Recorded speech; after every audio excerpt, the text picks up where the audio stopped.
நாலேஜுக்கும் இன்டெலிஜென்ஸுக்கும் உங்களுக்கு டிஃப்ரென்ஸ் தெரியலையே. அப்போ இந்த ஸ்டோரி வந்து உங்களுக்கு தாங்க.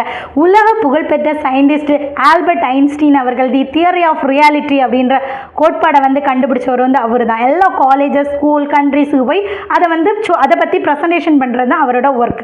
ஒன் டே வந்து தன்னுடைய டிரைவர் சொல்கிறாரு, ஐயா நீங்கள் பண்ணுற மாதிரி என்னால் ப்ரெசன்டேஷன் பண்ண முடியும் அப்படின்னு. அப்போ பரவாயில்லையே, நம்ம டிரைவருக்கு இவ்வளவு புரிஞ்சிருக்கு, அவர் பண்ணட்டும்னு சொல்லிட்டு அவர் பண்ண விடுறாரு. நீ தான் ஐன்ஸ்டீன் அப்படின்னு சொல்லிக்கிட்டு காலேஜில் ஐன்ஸ்டீன் அவரோட டிரைவர் வந்து ப்ரெசன்டேஷன் பண்ணுறாரு, சூப்பராக பண்ணுறாரு.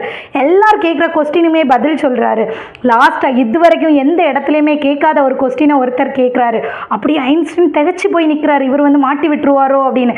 அந்த இடத்துல அவருடைய டிரைவர் சொல்கிறாரு, இது வந்து நீங்கள் கேட்குற சிம்பிள் கொஸ்டின், இதுக்கு வந்து என்னுடைய டிரைவரை பதில் சொல்லுவாங்கன்னு சொல்லிட்டு ஐன்ஸ்டீன் அவர்களை கை காமிச்சு விடுறாரு. அதுதாங்க நாலேஜ்னா, நம்ம இவ்வளோ நாளாக படித்து நம்ம மனப்பாடம் பண்ணுறது எல்லாமே நாலேஜ்.